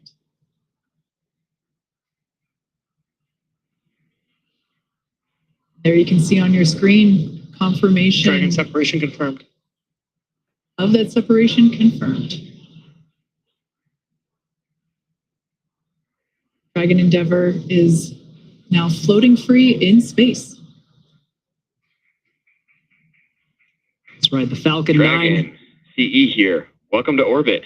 Congratulations. Your flight is exactly 4 years after the flight of the Demo 1 mission. Like Andrey said, all the best things take 2 tries. Happy that we could get you off tonight. If you enjoyed your ride, please don't forget to give us 5 stars. Over to LD for some words. Also, a friendly reminder to put your sushi orders in for CRS 27. Have a safe ride to the space station, and we look forward to seeing you when you get home. Thank you for flying SpaceX. I could lost the signal, Bermuda. And SpaceX Dragon copies all. That was fantastic. Thank you.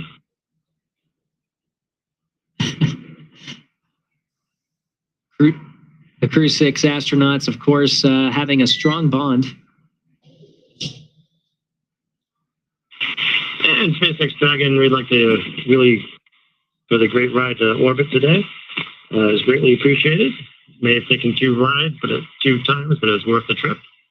And I guess I'll pass it over to Woody for some words. Yeah, SpaceX Dragon, I just want to say as a rookie flyer, that was one heck of a ride. Thank you. I would say put it as an absolute miracle of engineering, and I just feel so lucky that I get to fly on this amazing machine. Thanks to SpaceX, thanks to NASA, Commercial Crew Program, and our international partners. A lot of innovation went into this, tireless work out there, and a lot of painstaking attention to detail and focus on testing. And I think that's what makes it all possible to fly humans in space. Thank you.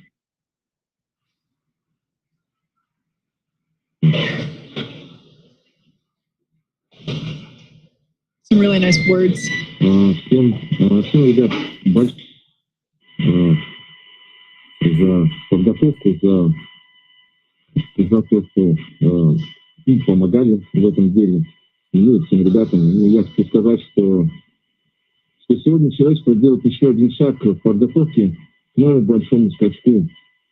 И для меня огромная честь быть частью такой большой и дружной семьи, величайшей международной команды, как Международной космической станции, работая вместе на благо всего человечества.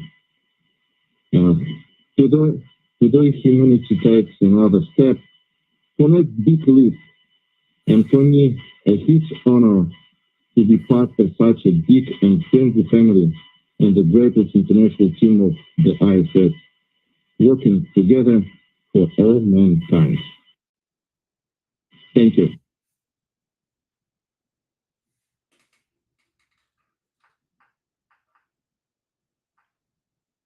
Well said, everybody. Allow me to say a few words in Arabic first. السلام عليكم ورحمة الله وبركاته. الحمد لله وصلنا الفضاء. بس بغيت أشكر أمي وأبوي وأشكر عائلتي. شكرا للقيادة الرشيدة وشكرا لمركز محمد بن راشد للفضاء اللي أعطوني الثقة هذه. وكذلك أشكر كل من جهزنا ودربنا لهذه اللحظة التاريخية من مختلف وكالات الفضاء في أنحاء العالم. شكرا لكم جزيلا. شكرا SpaceX لإيصالنا للفضاء. I would like to say thank you for everybody. Thanks to my parents, my family, thanks to our leadership, the Mohammed bin Rashid Space Center for their trust. Thank you for everybody who trained us and got us ready for this mission. This is incredible. Launch was incredible, amazing. Thank you so much. And last but not least, thank you NASA. Thank you SpaceX for flying us to space. Go Dragon, go SpaceX. And allow me to introduce our fifth crew member. His name is Suhail, and Suhail is the Arabic name for the star Canopus. And in the Middle East, we anticipate the appearance of Canopus because it marks the end of summer and the beginning of cool time. And Canopus is actually the second brightest star in the night sky.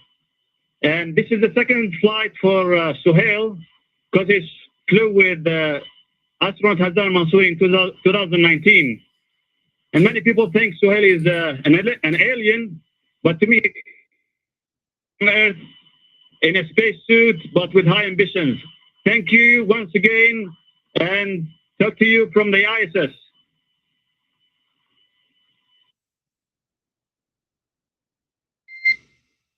In Dragon SpaceX, we copy all those words.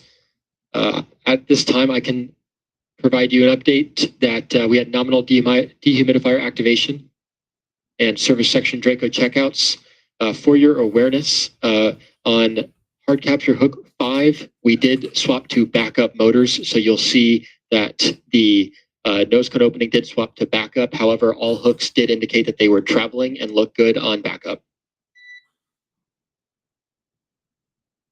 Acquisition signal. Dragon copies, and we see that on the display.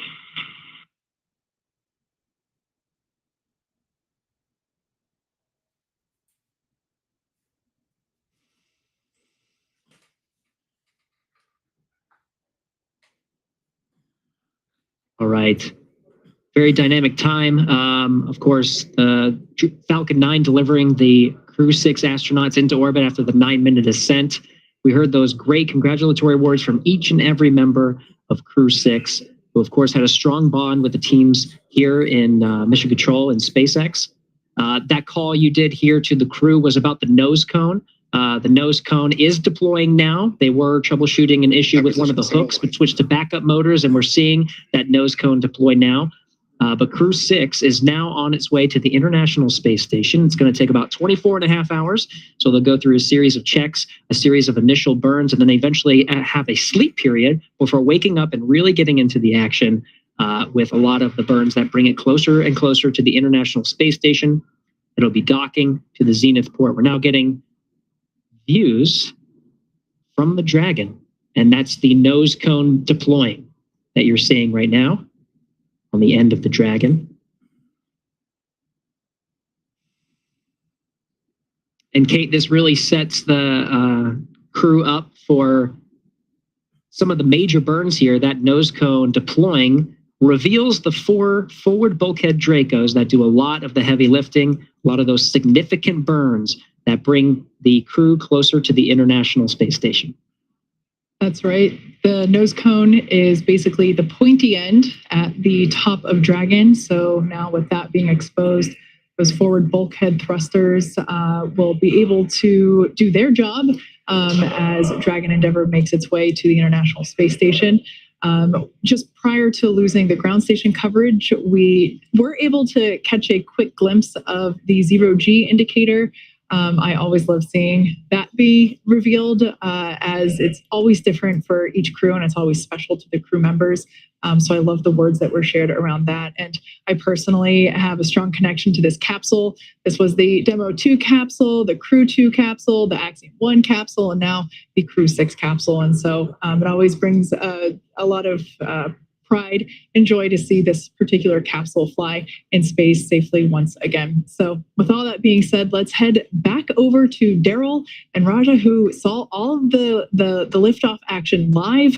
You guys, I bet it was incredible having seen it from the press site myself a couple of times. I know you can feel it. Tell us how it was to see this crew lift off. Absolutely, Kate. And thank you for the toss back here to the Kennedy Space Center. And on that point, we got to get Raja's reaction first because it was his first launch. He's been on a rocket. He's been to space. See the outside. First time watching a launch. Yeah, that was awesome, Daryl. It was better than I expected. So I think a much more throaty, rumbling sound once it started to pitch over, and a beautiful night here. So we could see the second stage light. We could actually see the throttle down for from stage 1 to stage B, which was really cool. Saw the separation, saw the light go out when the first stage separated, saw the second stage light, and got to watch it pretty much all the way to 2 Bravo. It was pretty impressive. To 2 Bravo. Sorry, those are different launch escape phases. So yeah, it was awesome seeing it from the ground and just kind of thinking through what that ride was like a while ago. But I'd rather be on the inside than the outside. But it's pretty here with us. But it's pretty impressive for both views. Yeah, we're so glad to see them. Exciting that they're on the way to the space station. So happy for them. No doubt. Congratulations to not only the crew that is getting up into space, but also everyone who helped make it possible. It takes a tremendous number of people in order to pull that off. And that roar, right? Did you feel it in your chest? Yeah. So on the day of you can hear it. You can feel it there and you can feel it here. You can actually feel the vibration. They can actually bodily, it's actually vibrating your body, the ground around you. And I think just the coolness of it, it's almost daytime around the launch pad when it first lit, just with the humidity, the temperature dew point spread right now. There's a lot of moisture in the air, so just the reflection of the light. You actually couldn't even see the top of the rocket. It was the plume lit up the whole horizon. So basically, as far as you could see, 180 degrees here, it just looked like daylight for the first about 20 seconds. So it was really, really cool. Well, your first launch watching. Yep, I'll be back again. Yeah, we're ready to see another one. We love it. Fantastic. All right. As I mentioned before we got to the terminal count and ascent, said there was a little bit of love in the air, right? Well, why is that? Well, a gentleman by the name of Sabi Farouk brought his girlfriend to the Banana Creek launch viewing location and proposed to her right at liftoff. They're both from Denver. We have a picture, and there it is. There's Sabi and his girlfriend, now fiance. and now fiance, Tamori, and she's sporting the ring. Congratulations to them. What a special thing to do. He had planned out this because during their when they first met, they had their first kiss at a rocket launch, and so he wanted to bring her back to propose, and it happened right here at the NASA Kennedy Space Center. What a neat love story, cool, huh? Yeah, what a great story. Yeah. Congratulations to both of them. So now let's turn it over to Jasmine, who is with a special guest with some post-launch reaction. Jasmine. Thank you so much, Daryl. Here on the balcony of OSB2, we had a great view of launch, and the crowd around us just erupted in cheers. It lit up the night sky. Joining us now is Kennedy Space Center Deputy Center Director Kelvin Manning. Thank you so much for being here. Well, it's great to be here, Jasmine. We are so glad to have you. And Kelvin, first question is easy. What did you think of launch? It was spectacular. And anytime we're putting people in a rocket makes it even more special. So we launch satellites, we launch all kinds of things, but tonight it was Steve, Woody, Sultan, and Andrey, watching them walk out, say goodbye to their families, and for us to get them off safely onto the International Space Station, that's a huge accomplishment. It really is a huge accomplishment. Daryl just mentioned love in the air, and we saw that great proposal at Banana Creek. And Commercial Crew is really the perfect marriage of our commercial and our international partners. Isn't that right, Kelvin? Absolutely. So government, industry, and international partners, it's kind of like a modern day, what we strive to have like Star Trek. You have all these people from different planets, and we're just getting started here. So maybe one day we'll have people from other planets as well. We really are just kicking things off. And you mentioned, the astronauts flying on today's mission, and that you've actually been on the selection panel for a few of the astronaut classes before. One of those was the Turtles. So pretty exciting for you to get to see Woody fly today, right? Oh, absolutely. Special guy, and really looking forward to seeing him on orbit and then getting him back home and hearing his stories. Yeah, we're looking forward to having him back, as well as the rest of Crew-6. And this was really a great way to kick off the launches of 2023. We mentioned earlier with Janet Petro that we are looking at over 90 launches this year. So what else is going to station in the next few months? Okay, we got a cargo resupply mission, CRS-27. We have Boeing's inaugural flight of the crew flight test, looking for Sonny and Butch to sometime this spring to fly the CST-100 Starliner to station. That's a huge deal. And we got another commercial Axiom mission that'll go to the space station, and then we'll look at Crew-7 to follow these guys in another 6 months or so. Wow, a lot of work going on here at the Kennedy Space Center. Kelvin, any final words of thanks that you want to give to the workforce here? Yeah, it's all about the team, and this is America's space program. You talked about our industry partners, our other government partners, and our international partners. We have a lot to be proud of, and like we said, we're just getting started. So thank you, Jasmine. Of course, and this really is the dream team. We appreciate you being here tonight, Kelvin. All right, thank you. Daryl, back to you. Thank you so much, Jasmine. And you see her working the love in there with the CCP. Well done. Thank you very much. Well, the crew is on the way to the International Space Station. We did hear from the SpaceX team that the nose cone hooks at the top of the spacecraft, right? Yep. The Dragon, they went to the backup motors in order to release that nose cone. That's pretty critical to make sure you get that up. Great redundancy with the system there.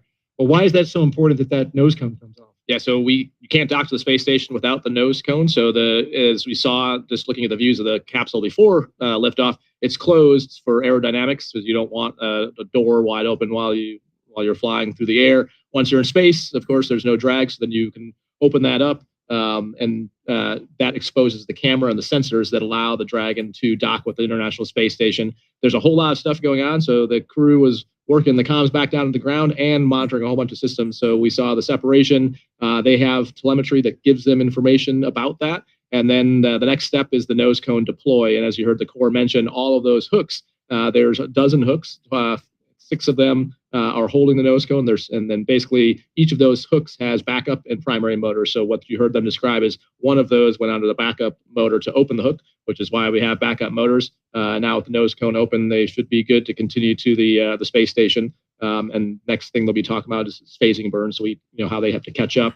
I'm sure there'll be teams looking at the data from that to see if it was kind of like we talked about earlier in the broadcast, was it actually a problem with the primary motor, or was it just a bad telemetry? So the ground has some ability to suss that out with some extra data they have. They can try resetting things. So my guess is when they go to actual docking, they may retry that primary motor just to see if it's working, and then they have the backup motor still as an option. So they still have the redundancy, but they'll sort through maybe troubleshooting that some more. But I don't think it should affect the So those hooks are used when they dock. Right, the same hooks. There's a soft capture and a hard hook system that attaches them to the space station. But again, as long as hard hook system that attaches them to the space station.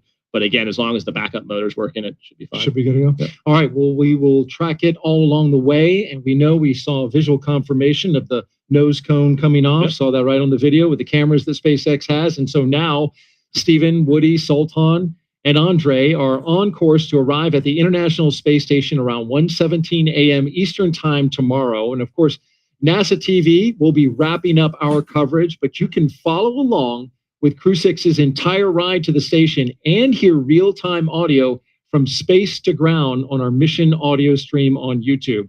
Just look for the link on NASA social media accounts and in the description of the NASA YouTube launch broadcast. And though our coverage here at Kennedy Space Center is concluding, Crew-6's mission has only just begun. And you know it well, Raja, when you go up into the International Space Station, you really enjoyed the ride getting there because that's when the work starts. Exactly, yeah. So it's actually a really nice period of time here. You got some time to look out the window, enjoy your time. You spend a lot of time in the sim, the Dragon sim, whether it's out at Hawthorne or the ones out in Houston. But it's nice to actually, now enjoy the ride and take it all in, especially for the three rookies. Get used to some space adaptation, moving around in microgravity before you get on the space station. Because as soon as you show up in the space station, man, it is busy. It is fun, but it is busy. Time to get to work. Next up is our post-launch news conference scheduled for 2:30 a.m. Eastern Time on NASA TV. We'll have a live joint docking coverage of Crew-6. We'll have the welcome ceremony starting at 11 p.m. Eastern Time tonight. This will be on Thursday on NASA TV, as well as SpaceX's YouTube channel. And you can find mission updates on Twitter, at NASA, at SpaceX, and on the web at nasa.gov, including that link. We'll have it in there in the description of the mission audio stream if you want to stick with Crew-6 during their entire journey to the space station. Well, before we want to sign off here at Kennedy, I want to thank Rajachari for being on the launch broadcast and sharing your incredible experiences. I learned such an incredible amount. I hope our audience did too. You answered all their questions, and it was fascinating just to listen to all the things that happened. Really appreciate you. Thanks. I'm glad I got a chance to see a rocket launch. And so, yeah, I highly recommend coming here to do this. You can get a great view of a rocket launch. It's the way to go. Great plug for the Kennedy Space Center there, Roger. We appreciate that. And good luck to you on your work with the HLS. You're doing a lot of work there with the human landing system for the Artemis program. People are really excited about that. Yeah, they should be. It is an amazing time. We're seeing what we're doing in low Earth orbit, and that is just the first step. Man, we are going back to the moon to stay and onto Mars, and it is a great time to be in space. Congratulations on watching your first launch, and congratulations to the space lovebirds out there at the Kennedy Space Center who tied, or at least had the proposal and got a big yes. And then, of course, thanks to all of our guests for joining us today. We really appreciate you watching. You are why we do this, right? So here now are some highlights from the journey to orbit off the Earth for the Earth. For Rajachari and everyone here at the NASA Kennedy Space Center, I'm Daryl Nail. Have a great night and keep looking up. Crew-6 on the move inside astronaut crew quarters. Crew-6 walking outside of astronaut crew quarters for the second time. Andrey Fedyaev, Woody Hoburg, Stephen Bowen, and Sultan Alneyadi. The crew departing the Neil Armstrong Operations and Checkout Building, a full security escort across NASA's Kennedy Space Center to launch pad 39A. The commander and pilot, Stephen and Woody, making their way inside Dragon. There go our two mission specialists as they cross the hatch, being very careful. It's a 5-point harness just to save wear and tear on the suits. A lot of times the ground crew will help with doing that. As we watch the SpaceX closeout crew close the hatch to the Dragon capsule, 3, 2, 1. Engines full power and liftoff of Crew-6. Go Dragon, go Falcon.